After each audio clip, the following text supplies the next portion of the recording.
la Gazette de la FDV, plein feu sur l'actualité juridique.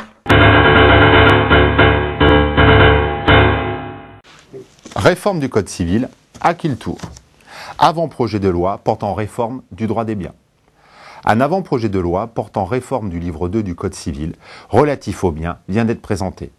Le texte propose de supprimer de nombreux articles jugés inadaptés et d'en réécrire certains sur le fond pour rendre la matière plus accessible. Des modifications majeures sont à noter, tant sur le fond que sur la forme.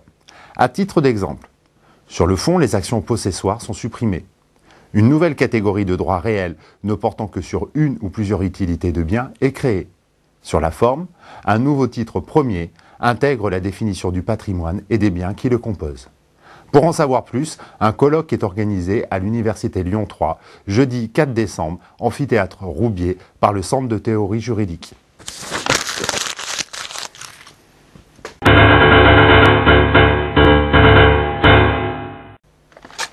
Libre communication ne signifie pas gratuité.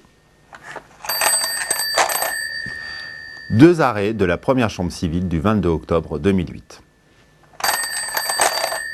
Les centres de rétention administrative, à nouveau, montrés du droit.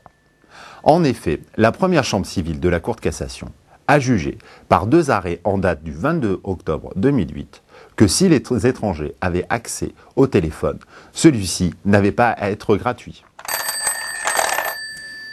C'est une limitation pratique à leur libre communication, les étrangers arrivant souvent sans argent dans ces centres. Cela constitue également une atteinte indirecte au droit de la défense. Contacter un avocat est de fait plus difficile, d'autant que les délais de recours sont brefs en la matière.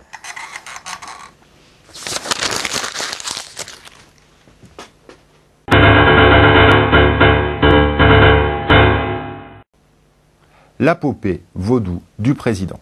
Tribunal de grande instance de Paris, 29 octobre 2008. Pour l'achat de l'ouvrage Nicolas S. Manuel Vaudou est offert une poupée à l'effigie du personnage accompagnée d'un lot de 12 aiguilles. Le tribunal de grande instance de Paris a estimé en référé que cette représentation non autorisée du président de la République ne constitue ni une atteinte à la dignité humaine, ni une attaque personnelle.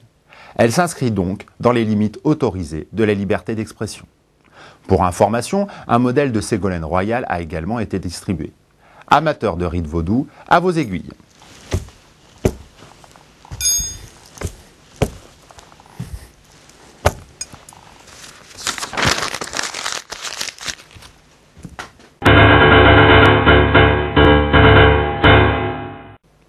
Un chasseur sachant chasser sans responsabilité. Arrêt de la deuxième chambre civile de la Cour de cassation, 11 septembre 2008. Une personne a été blessée au cours d'une battue au chevreuil, organisée par une association communale de chasse. La responsabilité de l'association a cependant pu être écartée, notamment en l'absence de responsabilité démontrée de l'un des chasseurs. La balle a en effet été tirée par un chasseur non identifié. Reste alors au blessé le seul fonds de garantie des assurances obligatoires de dommages.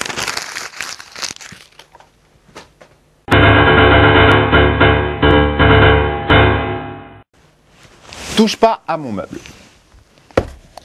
Arrêt de la première chambre civile de la Cour de cassation, 30 octobre 2008.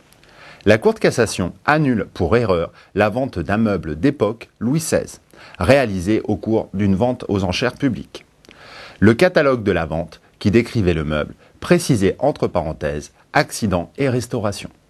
Or, le meuble avait été réparé au XIXe siècle à l'aide de nouvelles pièces. Cette transformation est plus qu'une restauration.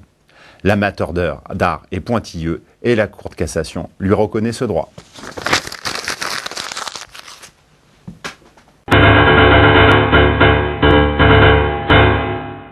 En attendant la neige. Cour administrative d'appel de Bordeaux. 10 juin 2008. Les vacances de sport d'hiver peuvent mal finir. En cas d'accident sur une piste de ski, quel est le juge compétent pour connaître l'action en responsabilité? On pourrait tenter de penser que c'est le juge administratif. En l'espèce, le malheureux skieur avait violemment heurté une barrière située en bordure de la piste. Cette barrière constituait un ouvrage public, justifiant ainsi la compétence du juge administratif. La Cour administrative d'appel a rejeté sa compétence. En effet, l'exploitation d'une station de ski est considérée comme un service public, industriel et commercial, SPIC, par détermination de la loi. Or, le contentieux des SPIC, avec leurs usagers, forme un bloc de compétences en faveur du juge judiciaire. En attendant, juristes, prudence sur les pistes.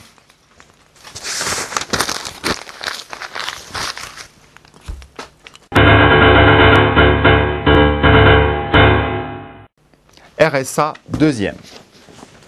Projet de loi généralisant le RSA. Après avoir été expérimenté dans 34 départements et adopté par l'Assemblée nationale, le Sénat vient de voter en première lecture le projet de loi généralisant le revenu de solidarité active. Le RSA, destiné à compléter les revenus du travail ou à les suppléer pour les personnes privées d'emploi ou disposant de ressources limitées.